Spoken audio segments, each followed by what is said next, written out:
Flax seeds లేదా అవిసె గింజలు చూడటానికి చిన్నగా ఉన్న ఇది మరొక సూపర్ ఫుడ్ అని చెప్పొచ్చు. ఇందులో అత్యంత ఆరోగ్యకరమైన ఒమేగా 3 ఫ్యాటీ యాసిడ్స్, మంచి ఫైబరు పుష్కలంగా ఉంటాయి. ఇది ఎందుకు సూపర్ ఫుడ్ అంటే రక్తంలో ఉన్న చెడు కొలెస్ట్రాల్ని తగ్గించి బ్లడ్ ప్రెషర్ని మెరుగుపరిచి మొత్తంగా హృదయ ఆరోగ్యానికి ఎంతో మేలు చేస్తాయి. అంతేకాదండోయ్, ఈ గింజల్లో ఉన్న లిగ్నాన్స్ అనే పోషకాలు బ్రెస్ట్ మరియు ప్రాస్టేట్ క్యాన్సర్ని రాకుండా చేస్తాయి.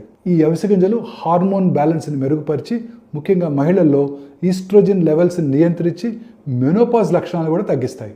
వీటిలో ఉండే ఫైబర్ వల్ల మన పెద్ద పేగుల్లో ఉండే ఆరోగ్యకరమైన బ్యాక్టీరియా మెరుగుపడి జీర్ణక్రియ సక్రమంగా ఉంటుంది. అంతేకాకుండా ఇవి స్కిన్ హెల్త్ కూడా మంచి మేలు చేస్తాయి. శాకాహారులకి చక్కగా మొక్కల నుండి ఒమేగా 3 లభించగల ఆహారాల్లో ఈ అవిసె గింజలు అత్యంత ముఖ్యమైనవి. పోషకమైన కిక్ కోసం వీటిని మీ సలాడ్స్, స్మూతీలు లేదా రోటీలపై చల్లుకున్నట్టయితే అత్యంత ఆరోగ్యకరంగా ఉంటుంది.